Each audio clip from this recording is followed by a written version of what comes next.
غور طلب ریڈیو۔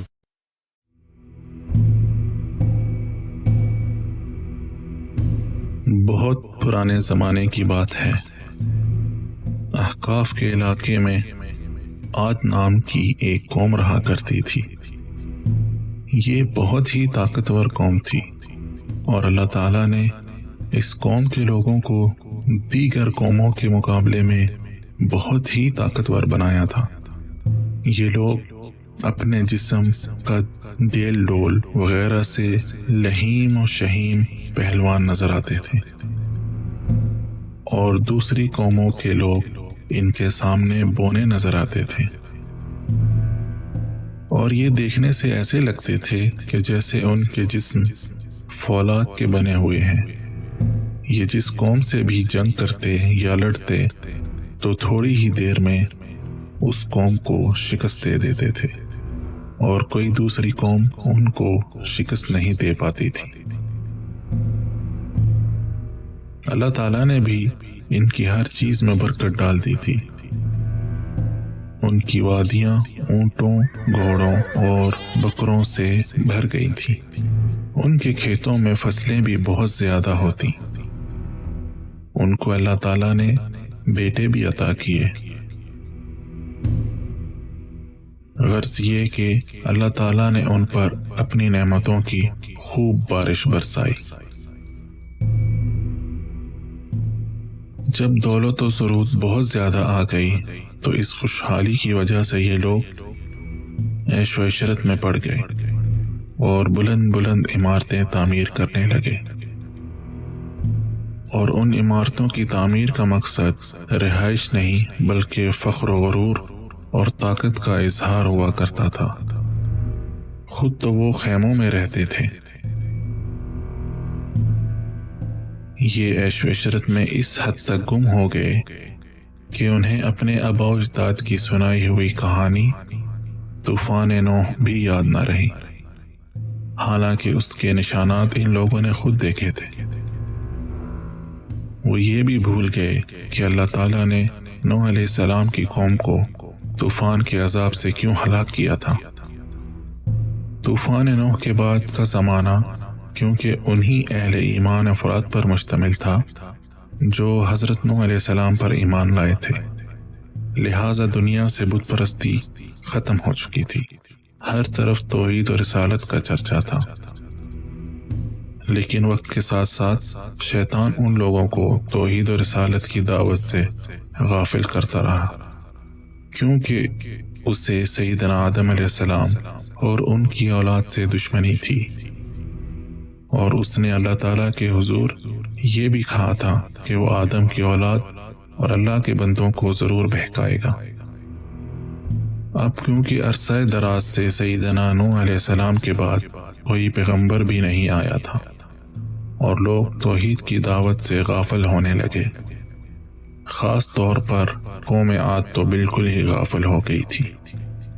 وہ لوگ یہ سمجھتے تھے کہ وہ بہت طاقتور ہیں، دولت مند ہیں، اس وجہ سے وہ جو چاہیں کرتے پھریں، انہیں کوئی بھی پوچھنے والا نہیں ہے، اور یہ لوگ شیطان کے جال میں مکمل طور پر پھنس گئے۔ یہ عقل ہی کو سب کچھ سمجھنے لگے۔ ان پر شیطان نے وہی ہر بار اپنایا جو وہ ہمیشہ استعمال کرتا ہے، یعنی پہلے ان کی آل و اولاد کو تصویروں اور مجسموں کے فتنے میں مبتلا کیا، اور پھر آہستہ آہستہ انہیں بت پرستی کا زہر پلا دیا۔ یہی کام قوم عاد نے بھی کیا، اور یہ قوم بھی اپنے نیک لوگوں کی تصویروں اور ان کے مجسموں کی پرستش کرنے لگی۔ جب اس قوم نے بھی حضرت نوح علیہ السلام کی قوم کی طرح شرک کرنا شروع کر دیا، ان کی بت پرستی اور سرکشی حد سے بڑھ گئی، تو اللہ تعالیٰ نے ان کی ہدایت کے لیے اپنے پیغمبر سیدنا ہود علیہ السلام کو بھیجا۔ سیدنا ہود علیہ السلام نے ان کو سمجھایا، توحید کی دعوت دی اور اسلام کا درس دیا، مگر یہ لوگ تو شیطان کے جال میں اس بری طرح پھنس چکی تھی کہ یہ حضرت ہود علیہ السلام سے کہنے لگے، اے ہود، ہم تو تمہیں بے وقوفوں میں سے سمجھتے ہیں اور جھوٹوں میں گمان کرتے ہیں۔ کوئی یہ کہتا کہ اے ہود، تم تو ہماری طرح ہی بشر ہو۔ کافروں کا ہر دور میں اللہ تعالیٰ کے پیغمبروں پر یہی اعتراض ہوتا تھا کہ تم تو ہماری طرح ہی بشر ہو۔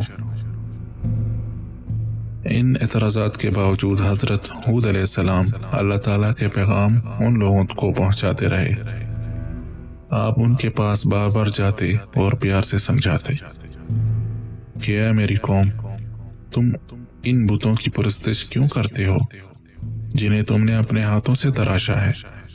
تم اللہ تعالیٰ کی عبادت کیوں نہیں کرتے جس نے تمہیں پیدا فرمایا ہے، تمہیں مال و دولت دی، اولاد کی نعمت عطا کی، خوشحالی عطا کی، رزق میں برکت دی۔ ان نعمتوں کا حق تو یہ ہے کہ تم صرف اللہ ہی کی عبادت کرو، اور تم اللہ کو چھوڑ کر ان بتوں کی پرستش میں لگے ہو، اور یہ بے جان بت نہ سنتے ہیں، نہ بولتے ہیں، اور نہ ہی جواب دیتے ہیں۔ یہ تم کو نفع نقصان کیسے پہنچا سکتے ہیں؟ قوم عاد نے حضرت ہود علیہ السلام سے کہا، اے ہود، کیا ہم ان خداؤں کو چھوڑ دیں جن کی عبادت ہمارے باپ دادا کیا کرتے تھے، اور ہم ان کی عبادت صرف تمہارے کہنے پر چھوڑ دیں؟ ایسا ہرگز نہیں ہو سکتا، اور تمہارے پاس نہ کوئی دلیل ہے نہ کوئی ثبوت۔ حضرت ہود علیہ السلام انہیں پیار و محبت سے سمجھاتے رہے، لیکن انہوں نے حضرت ہود علیہ السلام کی بات نہیں مانی۔ حضرت ہود علیہ السلام نے انہیں اللہ تعالیٰ کے عذاب سے ڈرایا، بجائے اس کے کہ وہ نادم ہوتے، اللہ تعالیٰ پر ایمان لاتے، کہنے لگے، بھلا ہم سے بھی بڑھ کر کوئی طاقتور ہو سکتا ہے؟ حضرت ہود علیہ السلام انہیں تبلیغ کرتے رہے، سوائے چند لوگوں کے کوئی ایمان نہ لایا، باقی پوری قوم مسلسل سرکشی کرتی رہی، یہاں تک کہ اللہ تعالیٰ نے ان کافروں کو تنبیہ کے طور پر یہ سزا دی کہ 3 سال تک ان پر بارش نہیں برسائی، جس کی وجہ سے یہ لوگ قحط سالی میں مبتلا ہو گئے۔ ان کے گھروں میں فاقے ہونے لگے، ان کے کنویں خشک ہو گئے، ان کے پاس گھاس بھی کھانے کے لیے نہیں تھی، جن کھیتوں پر یہ فخر کرتے تھے سب میدان بن گئے۔ حضرت ہود علیہ السلام نے انہیں پھر سمجھایا کہ شاید اب یہ سمجھ جائیں اور اللہ تعالیٰ پر ایمان لے آئیں۔ پھر حضرت ہود علیہ السلام نے ان کو بڑے عذاب سے ڈرایا کہ اصل عذاب تو اس سے بھی زیادہ خوفناک ہوگا، تم اب بھی ان بتوں کی پرستش سے باز آ جاؤ اور اللہ تعالیٰ پر ایمان لے آؤ۔ مگر یہ کہاں ماننے والے تھے، کہنے لگے، اے ہود، لے آؤ ہم پر وہ عذاب جس کا تم ہم سے کہتے ہو، اور اپنے دل ہی دل میں خوش ہوتے کہ ہماری طاقت کا عالم تو یہ ہے کہ دنیا میں بسنے والی دیگر قومیں ہم سے ڈرتی ہیں، ہم بلند و بالا عمارتیں تعمیر کرتے ہیں، ہمارے قد تو پہاڑوں کے برابر ہیں، ہمیں کوئی عذاب کیا ہلائے گا، ہم اس عذاب کا مقابلہ بھی کر لیں گے اور اسے اپنی طاقت سے روک لیں گے۔ انہیں اپنی طاقت پر غرور تو تھا ہی، اسی گھمنڈ میں انہوں نے حضرت ہود علیہ السلام کو جواب دیا۔ جب قوم عاد نے حضرت ہود علیہ السلام کی دعوت کو قبول نہ کیا تو اللہ تعالیٰ نے سیدنا ہود علیہ السلام کو حکم دیا کہ وہ اپنے ایمان والے ساتھیوں کو لے کر اس علاقے سے نکل جائیں۔ جب حضرت ہود علیہ السلام اور ایمان والے اس بستی سے نکل گئے، پھر اللہ تعالیٰ کا عذاب ان پر عجیب صورت میں آیا۔ طویل عرصے سے خشک سالی تھی، بارش ہو نہیں رہی تھی، کھانے کو اناج نہیں تھا کہ اچانک دیکھتے ہیں کہ آسمان پر سیاہ بادل نمودار ہو رہے ہیں۔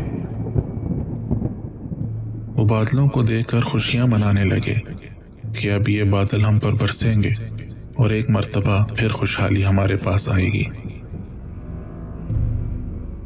قوم عاد کی ایک عورت تھی جس کا نام مہد تھا۔ اس نے جب ان بادلوں کی طرف دیکھا تو چیخ مار کر بے ہوش ہو گئی۔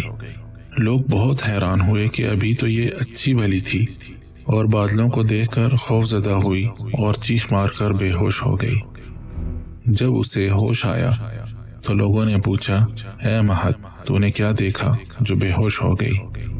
اس نے بتایا، میں نے ان بادلوں میں ایک ایسی آندھی کو دیکھا ہے جو آگ کی طرح سرخ ہے، اور اس کے پیچھے پیچھے کچھ لوگ ہیں جو ان کو ہنکاتے ہوئے لا رہے ہیں۔ جس بادل کو وہ بارش کا بادل سمجھ رہے تھے وہ تو عذاب کا بادل تھا۔ اس میں بارش کے بجائے عذاب تھا جو کہ وہ خود چاہتے تھے۔ بس ذرا ہی دیر گزری تھی کہ تیز ہوائیں چلنے لگی اور اس نے سرخ آندھی کی شکل اختیار کر لی۔ یہ ہوا اتنی ہولناک تھی کہ اس ہوا نے قوم عاد کے طاقتور پہلوانوں کو پہلے اوپر اٹھایا اور پھر زمین پر پٹخ دیا۔ ان کے طاقتور لوگ ہوا میں یوں اڑ رہے تھے جیسے کوئی تنکا ہوا میں اڑ رہا ہو۔ اس آندھی میں ذرات بھی تھے اور بجلی کی کڑک جیسی ہولناک آوازیں بھی۔ اس آندھی نے ان کے بڑے بڑے بلند و بالا محلات کو زمین بوس کر دیا۔ ان کی خیمے ہوا میں اڑ گئے، ان کی ہڈیاں ٹوٹ کر چورا چورا ہو گئیں، ان کا گوشت بکھر گیا اور یہ سب کے سب مردہ ہو کر زمین پر گر پڑے۔